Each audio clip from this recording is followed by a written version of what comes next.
వానాకాలం పంటకు రైతన్న సమాయత్తమయ్యాడు.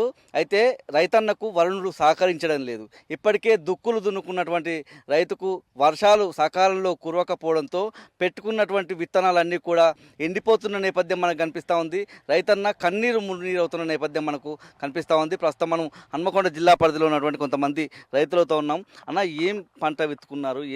ఏ రకం విత్తుకున్నారు? ఎట్లా ఉంది పరిస్థితి? వర్షాకాలంలో వర్షాలు సకాలంలో కురవక ఎట్లాంటి ఇబ్బందులు పడుతున్నారు? మనం ఎండాకాలం అయిపోతూనే దుక్కులు దున్నామండి. దుక్కులు దున్నిన తర్వాత ఏంటంటే ఇక మనకు సీజన్ అనేది జూన్ ఫస్ట్ వీక్ నుంచి జూలై 15 వరకు పత్తి విత్తనాలు నాటాలి. అయితే మనకు శాస్త్రవేత్తలు చెప్పిన ప్రకారం వాతావరణం మొదలే ఉన్నది అది అనుతోనే దుక్కులు దున్నుకొని రెడీ చేసుకొని పత్తి గింజలు పోతే పత్తి గింజలు బ్లాక్లో దొరకడం జరుగుతుంది. 20 ఏదో అంటున్నాం. ఇప్పుడు మనం ఏంటంటే ఇక ఇప్పుడు మామూలుగా దొరికినాయి రోడ్లో ఏదో దొరికినాయి తెచ్చి వేసుకుంటున్నాము. బ్లాక్లు అంటే అంత కొనలేము, అంత అమౌంట్ పెట్టి కొనలేక ఏదో చిన్న సన్నకారుల రైతులం కాబట్టి తక్కువ ధర తెచ్చి వేసినందుకు వరుణుడు చూస్తే మాకు సహకరించడం లేదు. ఇప్పుడు అదే నీళ్ళు కరెంటు పెట్టి నీళ్ళు కడదామంటే కరెంటు ఊగా ట్రిప్ అవుతుంది. ఇప్పుడు గంటలనే 4 సార్లు ట్రిప్ అవడం వల్ల మొత్తం పత్తి గింజలన్నీ ఎండిపోతుంది. దానివల్ల బాగా నష్టపోతున్నాం. ఇప్పుడు దుక్కు దున్ని గింజ పెట్టే వరకు ఎకరాన మినిమం ఒక 20,000 రూపాయలు అవుతుంది. గవర్నమెంట్ ఏ రకంగా సహకరించాలని మాకు నష్టపరిహారంగా ఎకరానికి 56,000 చొప్పున నష్టపరిహారం ఇవ్వాలని కోరుకుంటాం. అయితే ముఖ్యంగా మీరు ఎలాంటి రకమైన పత్తి విత్తనాలు కొంటున్నారు? ముఖ్యంగా మీరు డీలర్ల దగ్గర కావచ్చు, షాపుల దగ్గర పోయినప్పుడు మీరు కోరుకున్నటువంటి పత్తి విత్తనాలు దొరుకుతున్నాయా, అందుబాటులో ఉంటున్నాయా? ఏం చెప్తున్నారు? ఏదో ఒక రకాన్ని అంటగట్టే ప్రయత్నం చేస్తున్నారు. ఎట్లా ఉన్నది పరిస్థితి? అంటే మేము కోరుకున్న విత్తనాలు అయితే దొరకడం లేదు. ఇక లాస్ట్కి దొరకపోయే వరకు మేము ఏదో రకం విత్తనాలు తెచ్చి రావాల్సి వస్తుంది. ఇక దాని షాపు వాళ్ళు ఇక ఏదో రకం తీసుకుపోండి, దొరుకుతలేవు, బ్లాక్లో అమ్ముడు పోయినా అవి అని చెప్తున్నాం. అంటే ఇప్పుడు వర్షాలకు సంబంధించి వర్షాలు పడకపోవడంతో ఇప్పుడు మీరు నాటుకున్నటువంటి విత్తనాల్లో ఎంత శాతం మేర మొలకొచ్చాయి? మేము నాటుకున్న మొలక శాతం అయితే 50% మొలక వచ్చాయి, 50% ఎండిపోతున్నాయి. మిగతా చూస్తే నీళ్లు పెట్టకపోతే ఆయన చూస్తే చనిపోయే అవకాశం ఉంది. కరెంటు చూస్తే మనకు సకాలంలో 24 గంటలు ఇస్తలేరు, కరెంటు కట్ అవుతుంది. ఇప్పటికీ 4 సార్లు కరెంటు కట్ అయింది గంట వ్యవధిలోనే. ఇక ఈ 2-3 రోజులు ఇంత కరెంటు చూస్తే రాకపోతే పత్తి విత్తనాలు మొత్తం ఎండిపోవడం జరుగుతుంది. మాతో పాటు మరో రైతున్నారు. అన్న, ఏంది పరిస్థితి? ఏ పంట వేస్తున్నారు? ఆ పంటకు సంబంధించి విత్తనాలు కావచ్చు, ఎట్లాంటి ఇబ్బందులు ఈ వర్షాకాలంలో ఎదుర్కొంటున్నారు రైతన్న మీరు? అయితే మనం పత్తి కొనుగోలు దగ్గర పోతే వాళ్ళు ఏదో గింజలు ఇస్తాను, వాళ్ళకి అనుకూలమైన గింజలు తెచ్చి మాకు అంటగట్టి మామూలు మోసపుచ్చుతాను. అందులో మేము పెట్టి మళ్ళీ గింజలు కూడా ఎండిపోయే అవకాశం వస్తుంది. కరెంటు పెడదామంటే కరెంటు కోత బాగున్నది. అంతము సరే, ఇప్పుడు మనం తెలంగాణ వచ్చింది, తెలంగాణ 24 గంటలు కరెంట్ ఇస్తుందంటే అప్పుడు కూడా కోత ఉన్నది. అప్పటికని ఇప్పుడు కూడా ఇంకా చాలా గంటకు కరెంటు పోవాల్సిన పరిస్థితి ఉన్నది. పత్తి కూడా సరే ఏదో వానకాలం కొంచెం పెడదామనుకునే వరకు ఈ పత్తి గింజలు పెట్టి పత్తి గింజలు కూడా ఖరాబ్ అవుతున్నాయి. మళ్ళీ షాప్ వరకు పోతే మళ్ళీ ఏదో గింజలు ఇచ్చి మళ్ళీ వేరే గింజలు అనుకున్నా. ఇప్పుడే ఫస్ట్ గింజలు మంచిగా కావాలంటే మళ్ళీ వేరే గింజలు ఎండిపోయినాక మళ్ళీ వేరే గింజలు కాకపోతే మళ్ళీ ఏవో కొన్ని పెట్టుకోవాలంటే అట్లా మేము నష్టపోతాను. ప్రభుత్వం దీన్ని చేపట్టి కొంచెం మంచి గింజలు ప్రతి ఒక్క వ్యవసాయదారునికి అంతటా చేయాలని కోరుకుంటున్నాం. దాంతో పాటు మరో రైతన్న ఉన్నారు. వీళ్ళంతా కూడా పత్తి, కందులు ఇలాంటి విత్తనాలు వేసిన సందర్భం అవన్నీ ఎండిపోతున్నాయి. ఇవాళ ఏ రకమైన పంట పండిస్తున్నారు? ఇవాళ వర్షాలకు సంబంధించి ఎలాంటి ఇబ్బందులు ఎదుర్కొంటున్నారు? పత్తి పెడతాను, కందేస్తాను. ఇప్పుడు వర్షాధారం వల్ల కొంచెం మొలకలు మొలవకుండా అయిపోతున్నాయి. తీసుకున్న విత్తనాలు కూడా మొలకపోయేసరికి ఇప్పుడు కరెంటు కొరత కూడా ఏర్పడుతుంది. దానివల్ల మాకు చాలా ఇబ్బంది ఏర్పడుతుంది. వ్యవసాయ అధికారులు మీకు ఏం చెప్పారు? ఇవాళ పత్తి గింజలు వేసిన నేపథ్యంలో మొలకలు రాక ఎట్లాంటి ఇబ్బందులు పడుతున్నారు? ఋతుపవనాలు వచ్చేస్తున్నాయి అని వాతావరణ శాఖ చెప్పింది. 1 నుండి 10 వరకు వస్తాయన్నారు. ఆ మధ్యలో 2 వర్షాలు పడితే రైతులు ఏమైందంటే తొందరపడి ఆల్రెడీ పెట్టేసినాక ఎండలు పోయినాయి. బరాబరి ఇంటిమేషన్ కూడా వాతావరణ శాఖ ఎవరు ఇవ్వలేదు. ఇప్పుడు ఎండలు పోతే కనీసానికి ఒక 10 ప్యాకెట్లు ఎత్తే మనం 5 ప్యాకెట్లు పోగుంటలే పోయినాయి. ఇప్పుడు ఒక్కొక్క పోగుంటను పెట్టడానికి మళ్ళీ ఇబ్బంది అవుతుంది. ఇప్పుడు వర్షం లేదు, మాకు వాతావరణ శాఖ ఎటువంటి ఇంటిమేషన్ ఇవ్వలేదు, కరెక్ట్ ఇంటిమేషన్ ఇవ్వలేదు. ఈ రకంగా ఇబ్బందులు పడుతున్నారు, చాలా ఖర్చుల పాలవుతున్నారు రైతులు. సరి అయిన క్వాలిటీ కూడా ఇస్తలేరు షాపులల్లో. దాన్ని మరి పట్టించుకునే వాళ్ళు కూడా ఎవరు లేరు. బ్లాక్లో కూడా అమ్ముతున్నారు, దాన్ని కూడా ఎవరు పట్టించుకుంటారు అధికారులు. చాలా ఇబ్బంది ఉన్నది రైతు పరిస్థితి. మనతో పాటు మరో రైతున్నాడు. ఏంది పరిస్థితి? ఎన్ని ఎకరాల పంట వేస్తే ఎకరానికి పత్తి కావచ్చు, కందులు కావచ్చు, ఎకరానికి ఎంత పెట్టుబడి అవసరం అవుతుంటుంది? అవి వాళ్ళ మొలకెత్తకపోతే ఎట్లాంటి నష్టం చూస్తారు మీరు? పత్తి పెట్టడం అని అంటే పెట్టినాక వాన పడకపోతే పావుల వంతు మొలుస్తుంది, బారాణ వంతు మొలవది. దాన్ని బట్టి ఈ విత్తనాలకు ఒక్కొక్క ప్యాకెట్కి వాళ్ళు 2500 చొప్పున 3000 చొప్పున బ్లాక్ తీసుకుంటూ రాకుండా ముందే బ్లాక్ చేసిండు. కొన్ని వేల బత్తాలని చెప్పి ఒక్క బత్త సరి అయినట్టు రైతుకు సరి అయిన ధరకు ఇవ్వలేదు, సరి అయిన కాంపిటీషన్ లేక ఆ రైతులు తెచ్చి పెట్టి అవి వాతావరణం సరిగ్గా రాక ఆ గింజలు మొలకపోవడం లేదు. అట్లాంటప్పుడు చాలా రైతు ఇబ్బంది పడ్డాడు. మళ్ళీ ఇప్పుడు పోవాలన్న సుత ఆ గింజలు అయితే కావా ఏ ప్యాకెట్స్ మళ్ళీ ఎట్లా చేస్తారు రైతుకు? ఇదంతా దగా మోసం వాతావరణం అని చెప్పింది. 25 తారీఖు పోయిన నెల 25 తారీఖు నుంచి మొదలుపెట్టి చెప్పుకుంటూ లాస్ట్ 10 వరకు వస్తుంది. 5 నుంచి వెళ్ళి 10 వరకు వస్తుంది. ఇక్కడ కేరళ దాకా వచ్చింది. ఇక్కడ కూడా వాతావరణం వస్తుందని చెప్పిండ్రు. 5-6 రోజులు అందుతుంది అన్నారు. ఏది అందలేదు. ఈ అప్పట్లో వడగాళ్ళ వాన వచ్చింది. దాని కొరకే దుక్కులు తయారు చేసినాం. ఇది వస్తుంది అంటే తయారు చేసి పెట్టినాం. ఆ తుప్పురు శినుకులకు ఈ మొలవలేదు. వాతావరణం సరిగా అందుబాటులో లేక రైతుకు ఇబ్బంది అయింది. అంటే మీరు కోరుకున్న పత్తి విత్తనాలు షాపుల్లో స్టాక్ ఉంటుందా? ఎట్లా ఉంది పరిస్థితి? స్టాక్ లేదు. అవి బ్లాక్ వేస్తాను. మేము బాగానే లేవు అంటాను. మెల్లగా ముచ్చట మాట్లాడితే పలానా ధర అంటాను. ఆయనకి వెళ్ళి రా, అర్ధగంట రా, గంట రా అంటాను. ఆయనక బ్లాక్ చేసిండు. రైతులకు మోసం చేసి దాన్ని బట్టి చేస్తాను. ప్రతి ఒక్క షాపులో అట్నే ఉన్నది. ప్రతి ఒక్క రైతు పోయినా సుత అది లేదు. ఇప్పుడు మొలకెత్తలేదు కదా, ఎంత ఎంత నష్టం జరుగుతుంది? నష్టం జరుగుతుంది అని అంటే ఒక ప్యాకెట్కు సరే 3000 రూపాయలు 2500 కూడా తెచ్చిండు. అది చారాన కూడా మొలవలే, చారాన మొలవలే, బారాన మళ్ళీ తేవాలంటే మళ్ళీ ప్యాకెట్ కావాలంటే ఈ ప్యాకెట్కు మళ్ళీ 3000 కావాలి, 2500 కావాలి. అవి అయినా దొరుకుతాయో దొరకాయో అది నమ్మకం లేదు. మరి ఇప్పటికైనా వాతావరణ శాఖ కావచ్చు, వ్యవసాయ శాఖ కావచ్చు, విత్తనాలు నాటుకున్నారు, నష్టపోయింది, దానికి సంబంధించి ఏమైనా చెప్తా ఉన్నారా? మళ్ళీ సూచనలు అంటే ఈ వర్షాలు 1-2 వర్షాలు పడ్డ తర్వాత పెట్టుకోవాలని చెప్తున్నారా? ఇంకేం సూచనలు చేస్తున్నారు? ఏ సూచన చెప్పలేదు, ఇంతవరకు ఏది చెప్పలేదు. పడుతుంది అని చెప్తాను.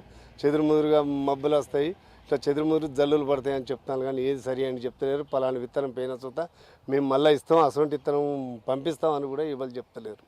మనతో పాటు మరో రైతున్నారు. ఇవాళ వర్షాలకు సంబంధించి కావచ్చు, వాతావరణ శాఖ, వ్యవసాయ శాఖ అధికారులు ఏం సూచనలు చేశారు? ఇవాళ పత్తి విత్తనాలు కావచ్చు, కందులు కావచ్చు, ఇవి మొలకెత్తిన పరిస్థితుల్లో రైతులుగా మీరు ఎట్లాంటి నష్టాలు చూస్తున్నారు? ఇప్పుడు వర్షాకాలం స్టార్ట్ అయ్యి దాదాపు 15 రోజులు పేపర్లలో మాత్రమే పడుతుంది. వర్షాలు ఋతుపవనాలు వస్తానే కానీ వస్తానే పోతానే అంటాను. వచ్చి రాని వానలకు ఈ పెట్టడం అనేది జరిగింది పత్తి గింజలు. ఆ పత్తి గింజలైనా కానీ మాకు కోరుకున్నటువంటి విత్తనాలు అసలే దొరుకుతలేవు. అవి ఏదైతే కావాలంటే అది బ్లాక్ చేసి 2500, 3000 దాకా అమ్మడం అనేది జరుగుతుంది. ఒక వర్షానికే మేము ఎకరానికి 2 బస్తాలు పెట్టినాం. ఇప్పుడు 4 ఎకరాలు పెడితే 8 బస్తాలు పెట్టినా. 8 బస్తాలు పెడితే 4 బస్తాలు కూడా ఇప్పుడు మొలవలేదు. ఇది చాలా ఇబ్బంది పడతాను.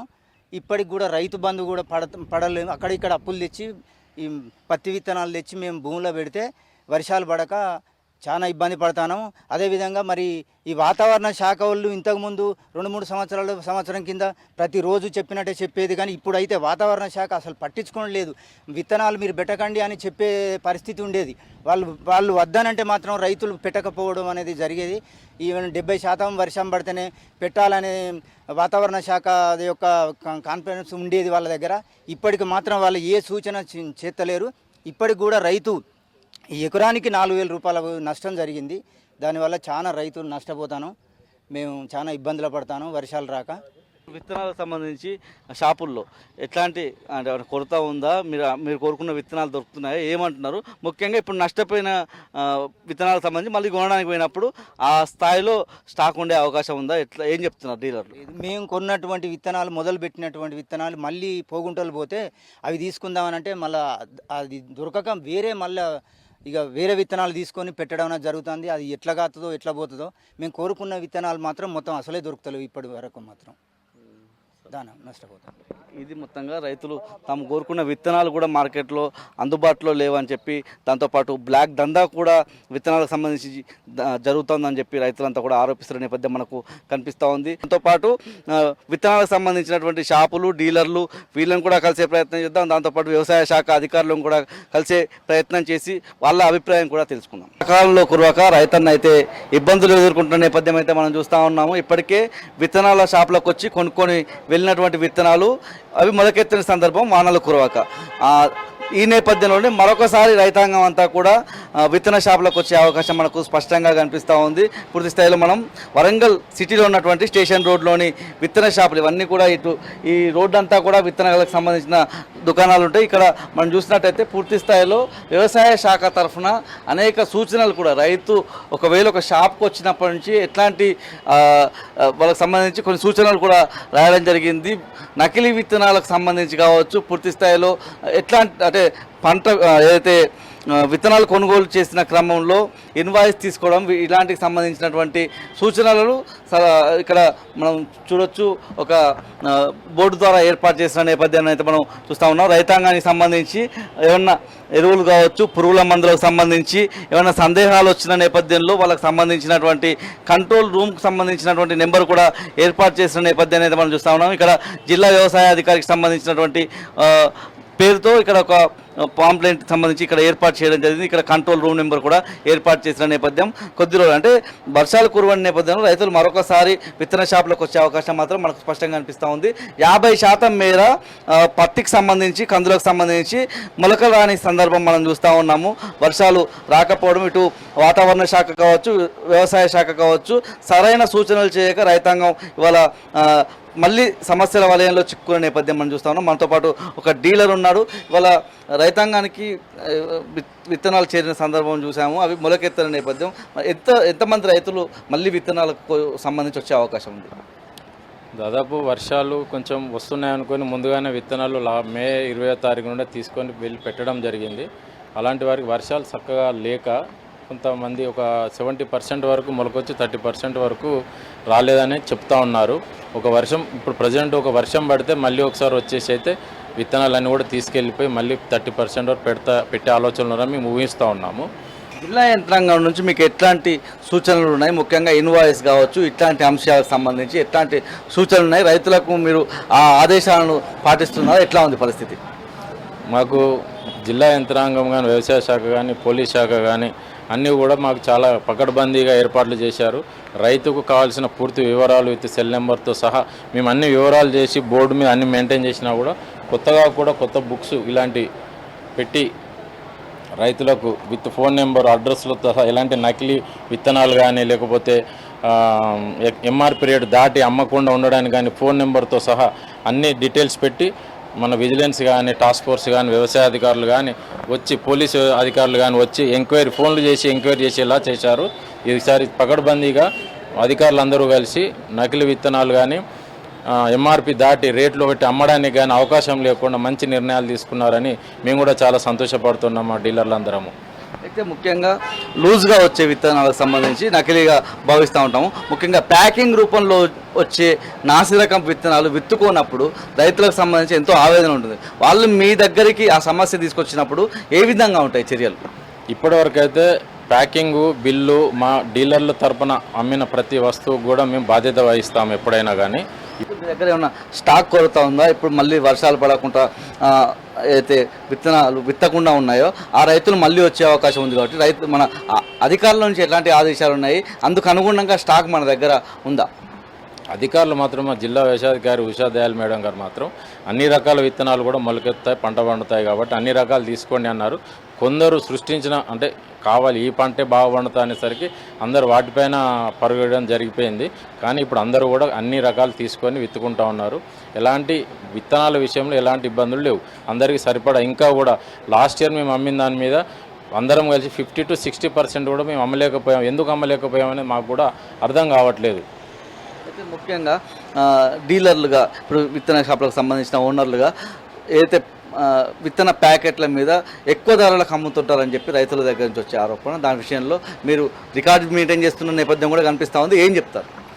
ఇప్పటివరకైతే అలాంటి అవకాశాలు రాలేదండి. ఎంఆర్పి దాటిన వాళ్ళని కూడా అమ్మిన వాళ్ళు ఇక్కడనైతే లేదు. కాకపోతే మా దగ్గర నుండి ఎవరైనా కొనుక్క వెళ్ళి బయట వాళ్ళు ఏమైనా చేస్తే చెప్పలేము, కానీ లోకల్ని అయితే మన దగ్గర మాత్రం ఎవరు ఎంఆర్పీలు దాటి అమ్మలేదు. అన్ని రకాలు తీసుకున్న వరకు బ్రాండ్ ఐటెం కూడా ఒకటి కలిపి ఇవ్వడం అలా జరిగింది. ప్రతి రైతుకు ఒక వస్తువు, ఒక బ్రాండ్ ఐటెం వాళ్ళు అడిగిన వస్తువు ఇవ్వడానికి ప్రయత్నం చేశారు. ఎలాంటి ఇబ్బందులు అయితే మన వరంగల్ స్టేషన్ రోడ్లో జరగలేదు. ఇది మొత్తంగా చూస్తే ఒక 30 నుంచి 50% వరకు పత్తి విత్తనాలు, మెయిన్గా పత్తి విత్తనాలు నాటుకున్న రైతులైతే ఆ పత్తి విత్తనాలు విత్తుకోకపోవడంతో వాళ్ళందరూ కూడా మళ్ళీ విత్తన షాపుల బాట పట్టే అవకాశం మాత్రం మనకు స్పష్టంగా కనిపిస్తూ ఉంది. వరుణుడు ఇవాళ ఇబ్బంది పెట్టిన నేపథ్యం అయితే మనకు స్పష్టంగా కనిపిస్తూ ఉంది. వర్షాలు పడకపోవడం మూలంగా రైతాంగం అంతా తీవ్రమైన ఆవేదన వ్యక్తం చేస్తున్న నేపథ్యం మనకు కనిపిస్తూ ఉంది. ముఖ్యంగా విత్తన డీలర్లకు సంబంధించి వాళ్ళకు కూడా అధికారుల నుంచి స్పష్టమైన ఆదేశాలు రావాల్సి ఉన్నాయి. ఇంకా ఏదైతే 30 నుంచి 50% మంది రైతులు వస్తారో వాళ్ళ కోసం విత్తనాలకు సంబంధించిన స్టాక్ కూడా ఇంకా ఏర్పరచుకోవాల్సిన అవసరం మాత్రం మనకు ఇక్కడ స్పష్టంగా కనిపిస్తూ ఉంది. రైతును వరుణుడు పగబెట్టాడు. వర్షాలు మరింత ఆలస్యం అవుతున్నాయి. ఇప్పటికే పత్తి, కంది, ఇతర విత్తనాలు విత్తుకున్నటువంటి పంటకు సంబంధించినటువంటి విత్తనాలన్నీ కూడా నష్టపోవడం జరిగింది. మనతో పాటు వరంగల్ జిల్లా వ్యవసాయ అధికారిని ఉన్నారు మనతో పాటు. మేడం, ఇప్పుడు రైతులు నష్టపోయిన నేపథ్యం దాదాపు 50% మేర విత్తనాలు విత్తుకోలేని సందర్భం. అందుకు అనుగుణంగా మళ్ళీ విత్తనాలు అందుబాటులో ఉన్నాయా? రైతులకు ఎట్లాంటి సూచనలు చేస్తారు వానాకాలం లేట్ అవుతున్న నేపథ్యంలో? యాక్చువల్గా మనకి ఏంటంటే ఈ వానాకాలం సీజన్ ఫస్ట్ బాగానే వర్షాలు వచ్చాయి. మనకేంటంటే 60 to 70 mm వస్తేనే మనం విత్తనాలు పెట్టాలని చెప్పాము. మనకు అన్న ప్రకారం ఫస్ట్ టైం వచ్చింది. వచ్చినప్పుడు ఏంటంటే కంటిన్యూస్ ఫోర్కాస్ట్ మనకి భారీ వర్షాలు, మంచిగా వర్షాలు పడతాయి అన్నప్పుడు అందరు కూడా పెట్టుకోవడం జరిగింది. ఫస్ట్ విడత పెట్టుకున్న వాళ్ళకి బాగానే ఉన్నాయి. సెకండ్ టైం పెట్టుకున్న వాళ్ళకి కొంత మనకి అక్కడక్కడ గ్యాప్ ఫిల్లింగ్ వచ్చింది. ఎందుకంటే ఒక 50% వరకు కొంత మొలకెత్తని పరిస్థితి, ఎందుకంటే కంటిన్యూస్గా మనకి ఎండలే ఉన్నాయి కాబట్టి. అయితే ఒకటేంటంటే మనకి జిల్లాలో దాదాపు 8 లక్షల వరకు ప్యాకెట్లు పెట్టించడం జరిగింది. మనకి దాదాపు 3,60,000 ప్యాకెట్లు మాత్రమే మన జిల్లాకు అవసరమైతే, ఎందుకంటే మనకి 1,30,000 ఎకరాలు వేసుకున్నా కానీ మనకి 3,60,000 ప్యాకెట్లు అవసరమవుతాయి. ఎక్కువే ఉంటాయి ఎప్పుడు కూడా. అది వాడుకున్నాక తర్వాత మళ్ళీ వెనక్కిపోవడం జరుగుతుంది. మనకి ఒకటేంటంటే మనకి ఇంకా సీజన్ చాలా ఉంది. జూలై 20th వరకు కూడా కాటన్కి మనకి సీజన్ ఉంది. సో తీసుకుంటున్నారు రైతులు. అంటే అక్కడక్కడ అంటే తిరిగి మళ్ళీ వాళ్ళు ఏమో దున్నుకొని పెట్టట్లేదు. ఎక్కడ గ్యాప్ ఫిల్లింగ్ ఉందో అక్కడ ఒక ప్యాకెట్ అట్లా తీసుకొని పెట్టుకోవడం జరుగుతుంది. పూర్తి స్థాయి 50% మేర నష్టపోయినట్టుగా మనం చూస్తూ ఉన్నాం మేడం. ఇప్పటికీ అంటే వరుణుడు దోబూచులాడుతున్నట్టుగా మనం తెలుస్తూ ఉంది. ఎందుకంటే మబ్బులు కమ్ముకొస్తూ ఉన్నాయి, రైతు ఎదురు చూస్తూ ఉన్నాడు వర్షం కోసం. అయితే ఇవాళ రేపో వర్షం పడితే ఇప్పటికిప్పుడు విత్తనాలు నాటుకునే అవకాశం ఉంటుందా? వాళ్ళు దానికోసం ఏం సూచన చేస్తారు? ఇప్పుడు మనకేంటంటే నర్సంపేట మొన్న పడింది, పర్వతగిరి కూడా పడింది. మిగతా మండలాల్లో పడాల్సింది ఉంది. కొంత మీరు అన్నట్టుగా అక్కడక్కడ మొలకెత్తలేదు. ఎందుకంటే బాగా హీటు ఉండటం వల్ల మనకి కంటిన్యూస్గా దాదాపు 7-8 రోజులు కంటిన్యూస్గా, ఒక్కొక్క దగ్గర 15 రోజులు కూడా కంటిన్యూస్గా మనకు వర్షం లేనందువల్ల కొంత వాళ్ళు పెట్టుకున్నంత మొలకెత్తలేదు కొన్ని.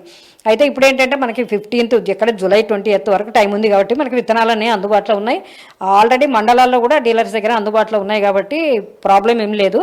ఎక్కడైతే గ్యాప్ ఫిల్లింగ్ వచ్చిందో అక్కడ రైతులు చేసుకుంటూనే ఉన్నారు. వాళ్ళకి మంచి టైం ఉంది. ఇంకా మన దగ్గర ఏంటంటే June 30th కల్లా అయిపోతుంది ఇక్కడ మామూలుగా పెట్టుకోవటం. చాలా ముందు పెట్టేస్తారు. మనకి జూలై 20th వరకు కూడా కాటన్ పెట్టుకోవచ్చు. మేడం, విత్తనాల షాపుల్లో నిజానికి సూచన బోర్డులు ఉన్నాయి, కుల్లా విత్తనాలు తీసుకోవద్దనే బోర్డులు ఉన్నాయి. నకిలీ విత్తనాల విషయంలో రైతులకు ఎట్లాంటి సూచనలు చేస్తారు మేడం? యాక్చువల్గా మనం ఫస్ట్ నుంచి కూడా టాస్క్ ఫోర్స్ టీమ్స్ ఏర్పాటు చేయటము, డీలర్స్ అందరికీ మీటింగ్ పెట్టడము, అట్లాగే గ్రామాన మనము అవగాహన సదస్సులు పెట్టడం జరిగింది. రిజిస్టర్స్ కూడా మెయింటైన్ చేస్తున్నారు ప్రతి డీలర్ షాప్లో కూడా ఏ ఫార్మర్కి ఏమి ఇచ్చారని. ఒకటేంటంటే మనము లైసెన్స్ ఉన్న వాళ్ళ దగ్గర విత్తనాలు కొనమని చెప్తున్నాం. రేపు పొద్దున ఏదైనా అయినా కూడా ఆ బిల్లు వాళ్ళు పంటకాలం అయ్యేంత వరకు దగ్గర పెట్టుకుంటే ప్యాకెట్తో సహా మనకి ఏదైనా జరిగినప్పుడు వాళ్ళకి న్యాయం చేయడానికి అవకాశం ఉంటుంది చట్టపరంగా అనేది రైతులకు చెప్పడం జరిగింది. వాళ్ళు కూడా అట్లాగే చేస్తున్నారు. మన దగ్గర అంటే సీడ్ కంపెనీస్ అంటే మనకి ఇక్కడ ప్రాసెసింగ్ యూనిట్స్ ఉండవు కాబట్టి మనకి అంత లూజ్ సీడ్ వచ్చే అవకాశం లేదు. అయినా కూడా కొంత మనము గాంధీనగర్లో కొంత పట్టుకోవడం జరిగింది లూజ్ సీడ్ సంఘం మండలంలో. మిగతాదైతే డీలర్స్ దగ్గర కొంత బ్లాక్ జరుగుతున్నా కూడా అది కూడా మనం 6A కేసులు బుక్ చేయడం జరిగింది. ఇప్పటివరకు 4 కేసులు నమోదైనట్టుగా మా దృష్టి కూడా వచ్చిన నేపథ్యం కనిపిస్తుంది మేడం.